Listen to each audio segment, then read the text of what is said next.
নমস্কার, শম্পার পাঁচফোড়নের গল্প রান্নাঘরে আপনাদের স্বাগত জানাই। আশা করি সবাই ভালো আছেন ও সুস্থ আছেন। আজ আমি আপনাদের সাথে শেয়ার করব ভিন্ন ধরনের একটি রাইসের রেসিপি। এই রাইসটি বানাবার জন্য আমি এখানে নিয়েছি 150 গ্রাম মতো বাসমতি রাইস। এটাকে আধ ঘন্টা জলে ভিজিয়ে আমি ধুয়ে শুকিয়ে নিয়েছি কিছুটা ফুলকপি, একটু মটরশুঁটি, নিয়েছি 2-3 টুকরো বিট, আর নিয়েছি 3টে টমেটো, একটু কুচনো পেঁয়াজ, 3টে সেদ্ধ ডিম। প্রথমে আমি এই 3টে টমেটো আর বিটের টুকরোটাকে পেস্ট করে নেব। টমেটো ও বিটটা আমি পেস্ট করে নিয়েছি।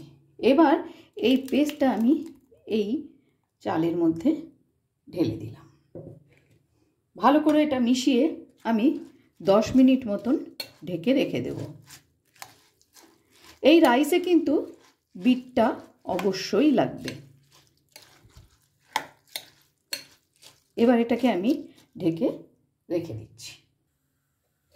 কড়াই গরম করে নিয়েছি, এর মধ্যে দিয়ে দিচ্ছি আমি কিছুটা পরিমাণ সাদা তেল। আমি এখন ফুলকপিগুলো ভালো করে একটু ভেজে নেব।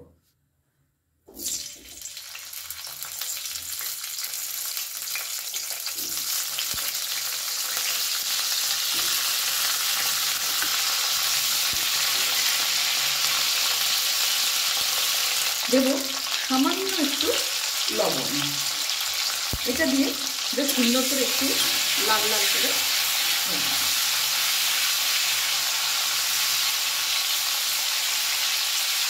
ফুলকপিগুলো ভেজে নিয়েছি। এবার এগুলোকে আমি নামিয়ে নিচ্ছি। এই তেলের মধ্যেই আমি নুন হলুদ মাখানো ডিমগুলোকেও ভেজে নেব।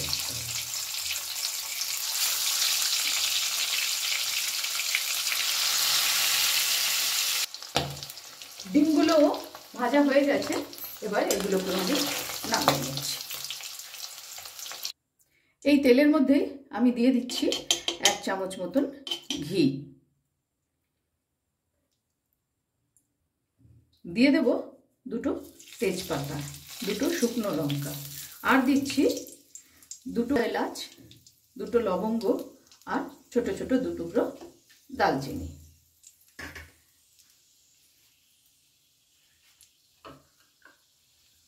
ফোড়নটা একটু নেড়ে নেব। এবার এর মধ্যে দিয়ে দেব কুচনো পেঁয়াজ। খুবই সুন্দর একটি রেসিপি, খেতেও কিন্তু অসম্ভব সুন্দর হয়।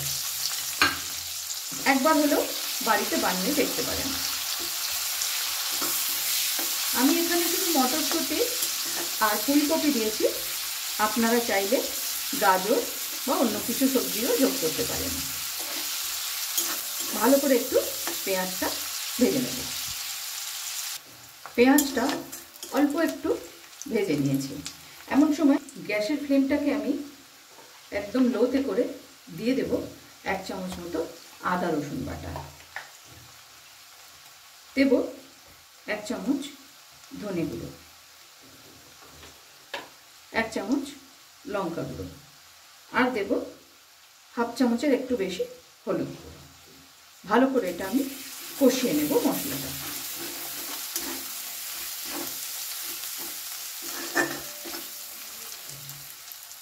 দেব 1 চামচ মতো চিনি ও স্বাদ মতো লবণ।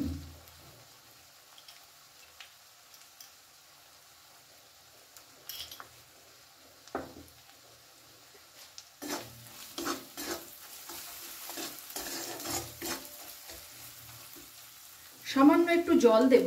যে মিক্সার জারের মধ্যে আমি বিট আর টমেটোটা পেস্ট করেছিলাম, সেই মিক্সার জার ধোয়া জলটা আমি ওর মধ্যে সামান্য একটু দিলাম।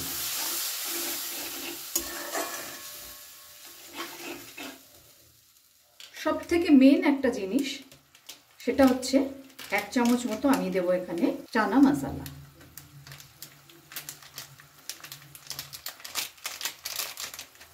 এক চামচ মতো চানা মশলা দিয়ে দিলাম। গ্যাসের ফ্লেমটাকে এখন আমি মিডিয়ামে করে দেব। মশলা কষিয়ে নেওয়া হয়ে গেছে। এখন এর মধ্যে আমি দিয়ে দেব যে চালটা আমি বিট আর টমেটোর পেস্ট দিয়ে মেখে রেখেছিলাম। খুব ভালো করে মিশিয়ে নেব। গ্যাসের ফ্লেমটা কিন্তু এ সময় একদম হাইতেই রেখেছি।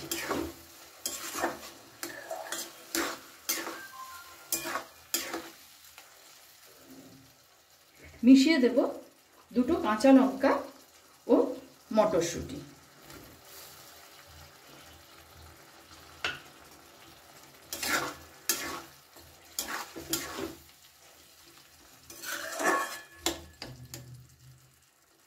মিক্সারের জার ধোয়া জলটা আমি এর মধ্যে দিয়ে দেব।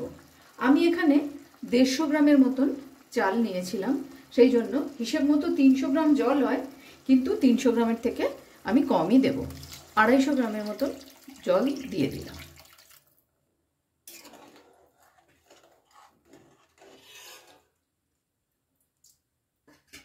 গ্যাসের ফ্লেমটা হাইতে রেখেই এটাকে আমি একটু ফুটতে দেব। বেশ সুন্দর ফুটে উঠেছে।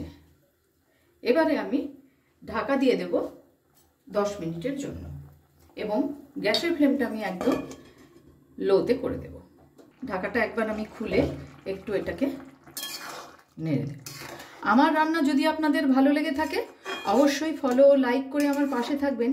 আর যারা আমার চ্যানেলটি এখনও সাবস্ক্রাইব করেননি তাদের কাছে অনুরোধ রইল চ্যানেলটি সাবস্ক্রাইব করে পাশে থাকা বেল আইকনটি অবশ্যই প্রেস করে দেবেন, যাতে আমি কোনো নতুন রেসিপি দিলে আপনাদের কাছে নোটিফিকেশন পৌঁছে যায়।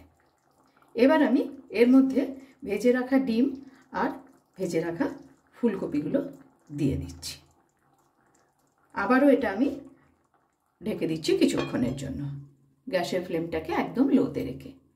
প্রায় 10 মিনিট হয়ে গেছে। এবার আমি এটাকে একটুখানি নেড়ে দেব। এটা আর একটু তৈরি হবে। এখন এটাকে আবার আমি ঢেকে দিচ্ছি কিছুক্ষণের জন্য। সব শুদ্ধ প্রায় 15 মিনিট হয়ে গেছে। এবারে আমি ঢাকাটা খুলে নেব। রাইস একদম তৈরি। এটা আমি 5 মিনিটের জন্য স্ট্যান্ডিং টাইমে রাখবো। তার আগে দিয়ে দিলাম দুটো কাঁচা লঙ্কা, উপর থেকে ছড়িয়ে দিচ্ছি একটু স্প্রিং অনিয়ন, আর দেব 1 চামচ ঘি। অফিসের লাঞ্চ বক্স বা স্কুল টিফিন বা ডিনারে এরকম একটি সুস্বাদু রেসিপি আমরা বানিয়েই নিতে পারি। হাতের কাছে থাকা মাত্র কয়েকটি উপকরণ দিয়ে তৈরি করে নিলাম টমেটো রাইস। ভিডিওটি আপনাদের কেমন লাগলো অবশ্যই কমেন্টস করে জানাবেন। আজ তাহলে এই পর্যন্তই। দেখা হচ্ছে সামনের ভিডিওতে অন্য কোনো রেসিপির সাথে। ভালো থাকবেন, সুস্থ থাকবেন।